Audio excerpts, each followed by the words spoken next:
Bonjour les amis, j'espère que tout le monde va bien. Alors tout d'abord, je vous souhaite à tous de très bonnes vacances.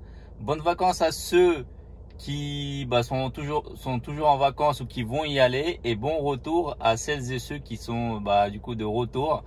C'est des moments un peu compliqués, il fait beau et je trouve que c'est important de le signaler et de profiter en fait lorsqu'on a l'occasion. Donc j'espère que on va tous passer de très bonnes vacances d'été. Donc, on se retrouve aujourd'hui pour une nouvelle vidéo. Déjà pour commencer, je viens d'acheter un trépied un peu spécial pour pouvoir vous faire en fait des vidéos dans lesquelles je vais conduire parce que j'ai vu que ça intéressait certains d'avoir des vidéos où en fait on voit le poste de conduite et où en fait je vous parle en même temps que je conduis. Donc c'est pour cette raison-là que j'ai acheté ce petit trépied support et j'espère que ça va vous plaire. Et dites-moi dans les commentaires si ça vous plaît et si vous voulez en fait plus de vidéos dans lesquelles on aura en fait un format similaire à la vidéo d'aujourd'hui. Donc aujourd'hui on est de retour dans la Seat ATK que j'ai acheté à mon père. Donc vous avez été nombreux sur ma vidéo de présentation avis, d'ailleurs je vous mettrai le lien sûrement quelque part si vous n'avez pas déjà vu, dans lequel vous souhaitiez avoir en fait mon avis après l'avoir eu pendant plusieurs mois. Donc pour rappel, j'ai acheté cette Seat ATK finition FR 2 litres TDI 150 chevaux en novembre 2021 et là aujourd'hui à peu près 6500 km. Donc je me suis dit que ça pouvait être une bonne idée de en fait vous partager mon avis sur ce que j'en pense jusque là. Est-ce que je considère que voilà c'est toujours un bon choix que j'ai fait, ou est-ce que j'ai quelques remarques ou quelques points qui me déplaisent dans la voiture après l'avoir utilisé pendant plusieurs mois. Donc ça va être le sujet d'aujourd'hui. Donc je vous invite à à ce qu'on commence tout de suite. Donc on met les lunettes. Hop. Donc on va être tous ensemble une petite un peu moins d'une demi-heure je pense. Donc pour discuter de la Seat ATK. Donc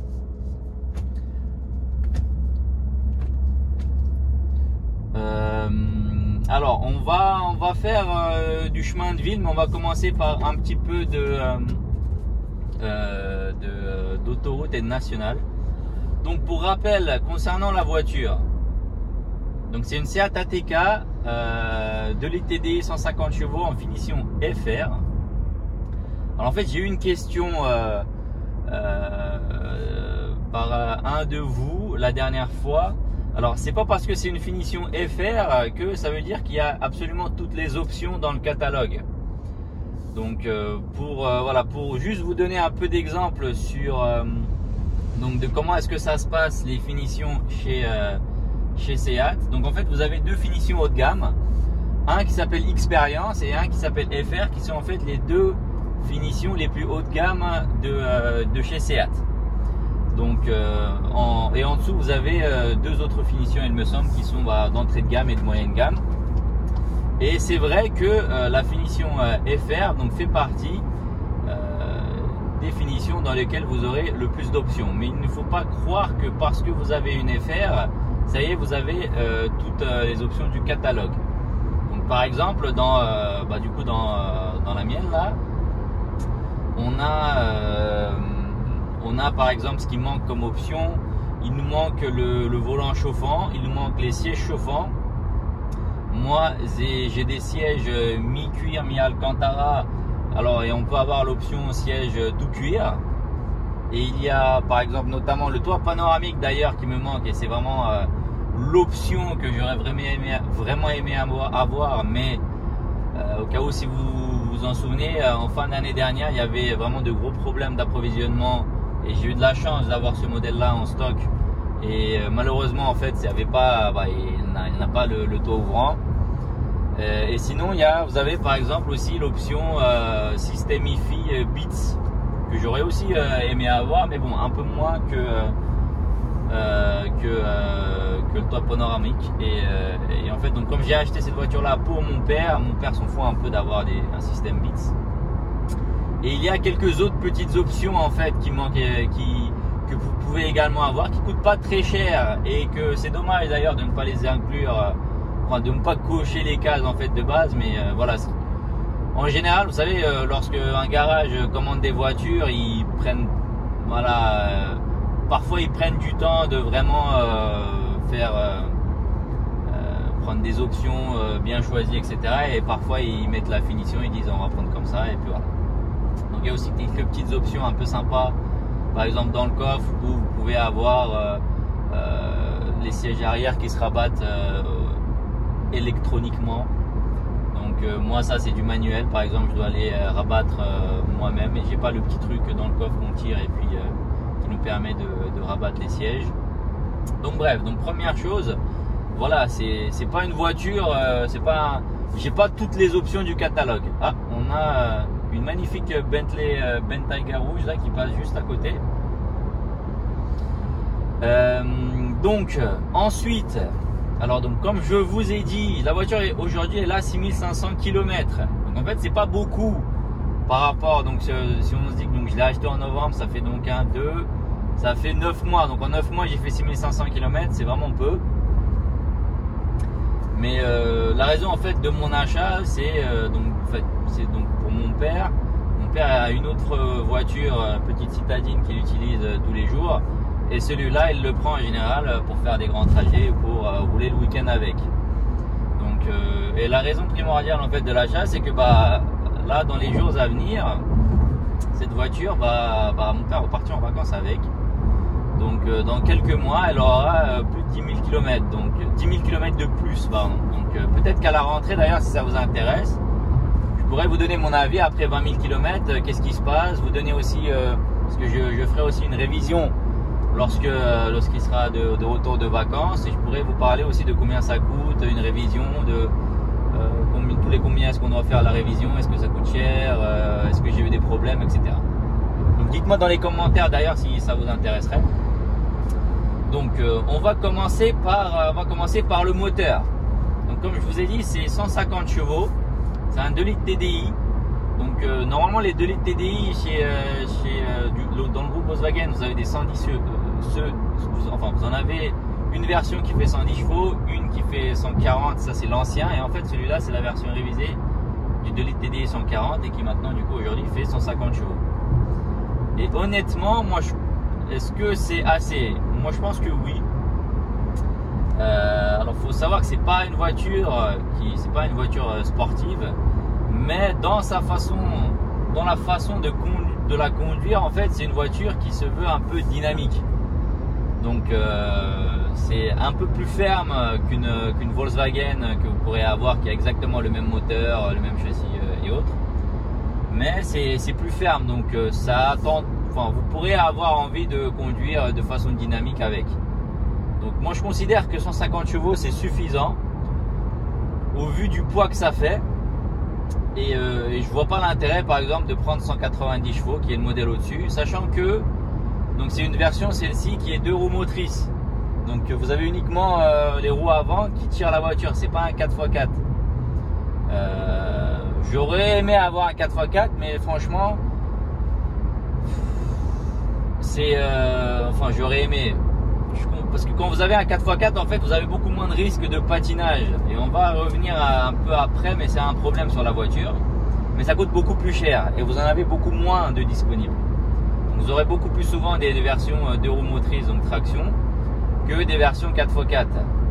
Et voilà, entre une version normale et une version 4x4, franchement, vous pouvez ajouter, je pense, c'est au moins 3 000 € de plus.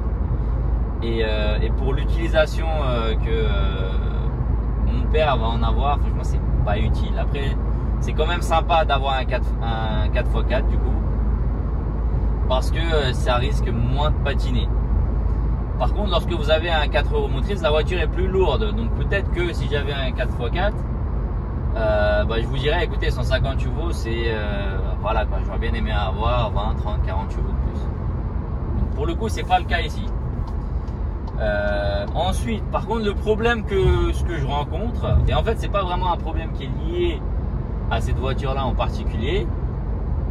J'ai eu la même chose. En fait, c'est un peu tout le groupe Volkswagen. Par exemple, mon oncle avait une Volkswagen Passat et c'était exactement la même chose. Et ce qui se passe, c'est lorsque, par exemple, vous êtes à l'arrêt et vous faites un pied dedans et que vous accélérez d'un coup, donc en première.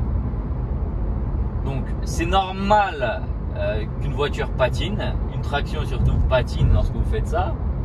Mais ce qui est bizarre en fait sur ce modèle là, donc la TK, et j'ai déjà vu des Golf et des Passat qui faire la même chose, c'est qu'en fait vous avez non pas uniquement les roues, c'est pas uniquement les roues, les pneus qui patinent et vous entendez que ça grince et que ça patine un petit peu, mais ici en fait vous avez l'impression que vous avez l'avant de la voiture qui va se barrer quoi. Vous entendez un bruit du type boum boum boum boum boum boum boum. Vous vous dites mais attends, qu'est-ce qui se passe? Est-ce que le moteur est en train de bouger partout? Donc c'est un truc vraiment dommage.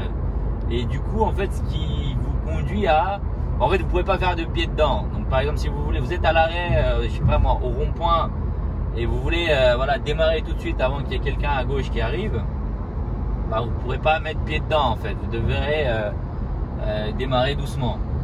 Et l'autre point négatif qui est un petit, enfin je sais même pas si c'est lié, mais c'est en première vous n'avez pas beaucoup de puissance.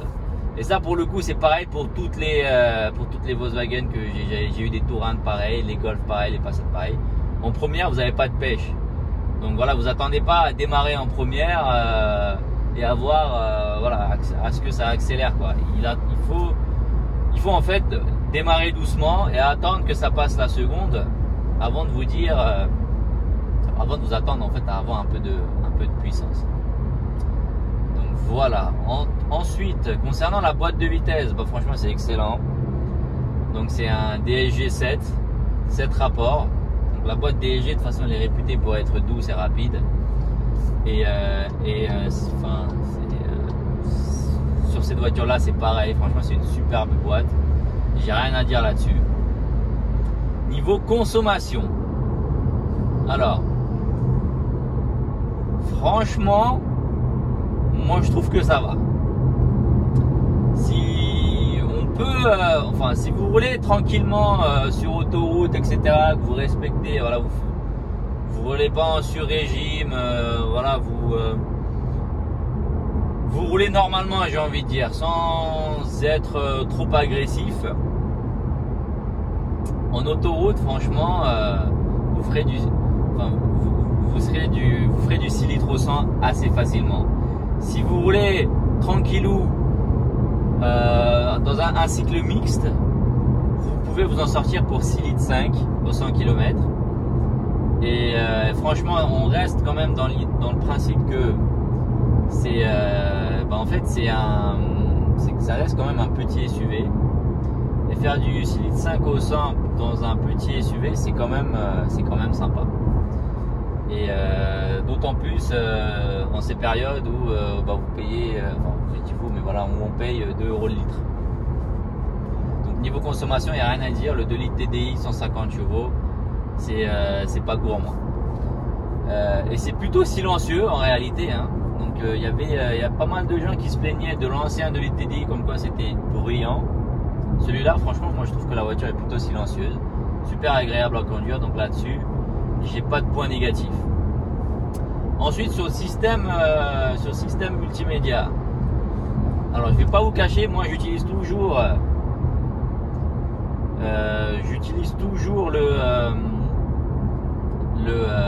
l'Apple CarPlay.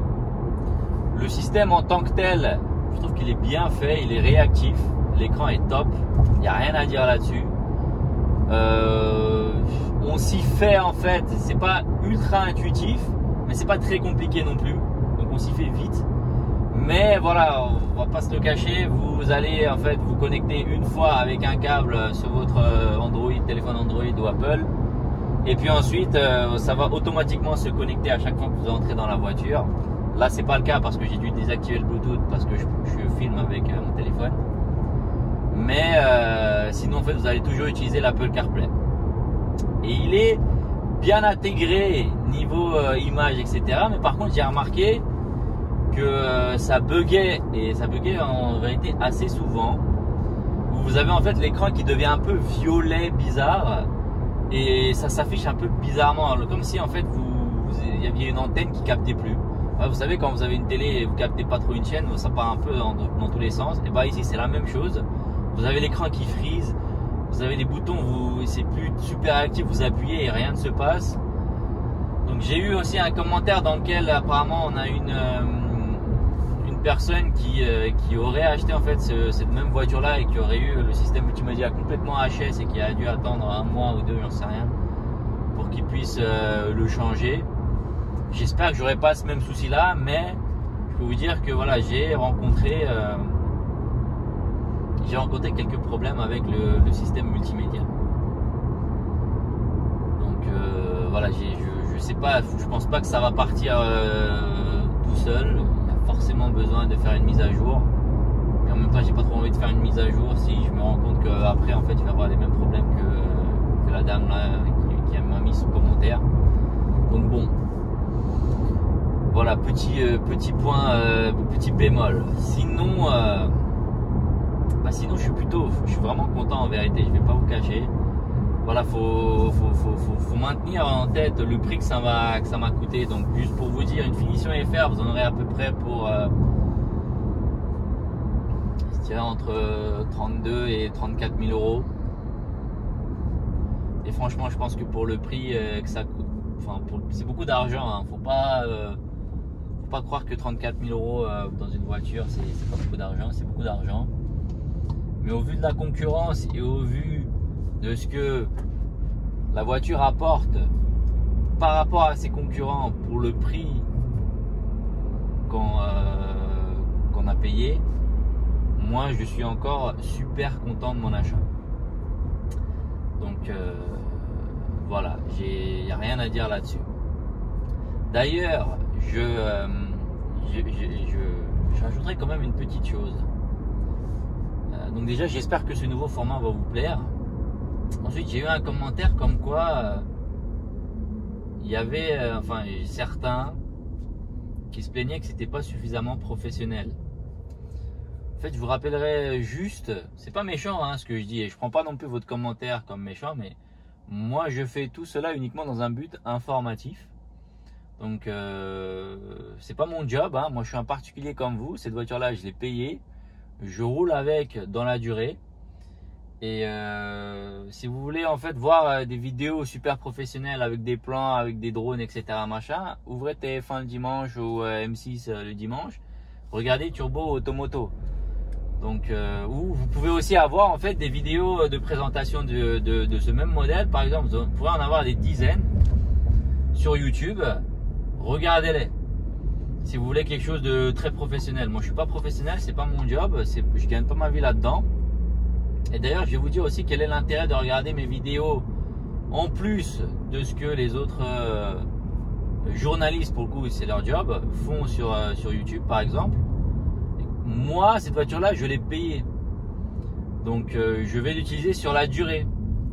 Et mon avis, c'est un avis de propriétaire. Et c'est un avis de propriétaire qui vit avec cette voiture-là sur la durée. Aujourd'hui, vous pouvez me passer n'importe quelle voiture neuve, ils seront toutes formidables. Aujourd'hui, vous n'avez pas une voiture 0 km qui, quand vous l'essayez, en fait, vous dites c'est vraiment de la merde, quoi. Ce qui est important, en fait, c'est de savoir si c'est une bonne voiture sur la durée. Donc aujourd'hui, j'ai une voiture, vous avez vu, donc celle-là, je l'ai achetée neuf. En 6000 km, il n'y a rien qui a bougé. Le cuir, il est tout lisse, tout fonctionne parfaitement, il n'y a pas de bruit bizarre, tout est top. Peut-être que dans l'année prochaine, je vais vous faire une vidéo, par exemple, je sais pas, quand il y aura 30, 40 000 km, peut-être que je vais avoir un avis totalement différent. Peut-être que je vais vous dire, merde, si j'avais su, j'aurais dû prendre autre chose, payer plus cher pour prendre un autre modèle parce que catastrophique, j'ai eu tel et tel problème avec cette voiture. Vous n'aurez pas ce point de vue-là avec un journaliste. Donc encore une fois, il faut se dire une chose, les journalistes, ils ont beau à se dire, oui, on est indépendant, machin, on donne notre avis, c'est objectif, etc. Ça reste, enfin, il y a une part de vérité, mais il n'y a qu'une part qui est vérité. ça reste leur job. S'ils commencent à critiquer les voitures de telle ou telle marque, machin, ils n'auront plus de bagnole. Hein. Donc je vais vous dire une chose, si vous empruntez une voiture de la marque Tartanfion et que vous crachez littéralement sur la voiture, la marque elle va pas être contente, elle va dire écoutez, lui cette voiture là, enfin on a déjà prêté à ce journaliste et il nous a craché dessus, bon on n'a plus trop envie de travailler avec lui. Donc et encore une fois, le journaliste il vit pas avec la voiture. Le journaliste il n'a pas claqué 34 000 euros pour acheter la voiture et il n'a pas un avis qui vaut 34 000 balles. Donc encore une fois, voilà, faut mettre les choses en perspective. Moi, voilà, voyez-moi comme si j'étais un pote à vous, votre voisin qui a travaillé dans l'automobile et qui s'y connaît un peu en achat, en revente de voitures, en financement automobile et qui partage son expérience et son avis tout en buvant un coup, par exemple. Donc voilà. Encore une fois, merci énormément pour tous vos commentaires. Et comme je le dis, moi cette vidéo là par exemple je l'ai fait parce qu'on me l'a demandé. Si je vois que ça vous intéresse ce que je fais et si je vois que surtout que ça vous aide en fait, hein, encore une fois là c'est de l'information que je vous donne, je partage mon expérience. Si ça vous intéresse, n'hésitez surtout pas à me le dire en commentaire. Des messages super gentils là. Moi j'y réponds du tac au tac et franchement ça me fait super plaisir quand je vois un tel me féliciter parce que il a regardé une de mes vidéos dans laquelle il pensait pas apprendre de nouvelles choses, mais au final il a appris, qu'il apprécie comment est-ce que je suis transparent quand je donne mon avis, etc. C'est super sympa. J'ai envie de dire, alors j'allais dire les gars, et encore une fois, quand je vous dis les gars, je suis désolé pour le public féminin qui me regarde, c'est juste voilà une habitude de langage, mais quand je dis les gars, je vous comprends également là-dedans. Donc merci encore une fois pour tous vos commentaires. Aujourd'hui, on est déjà 500 abonnés.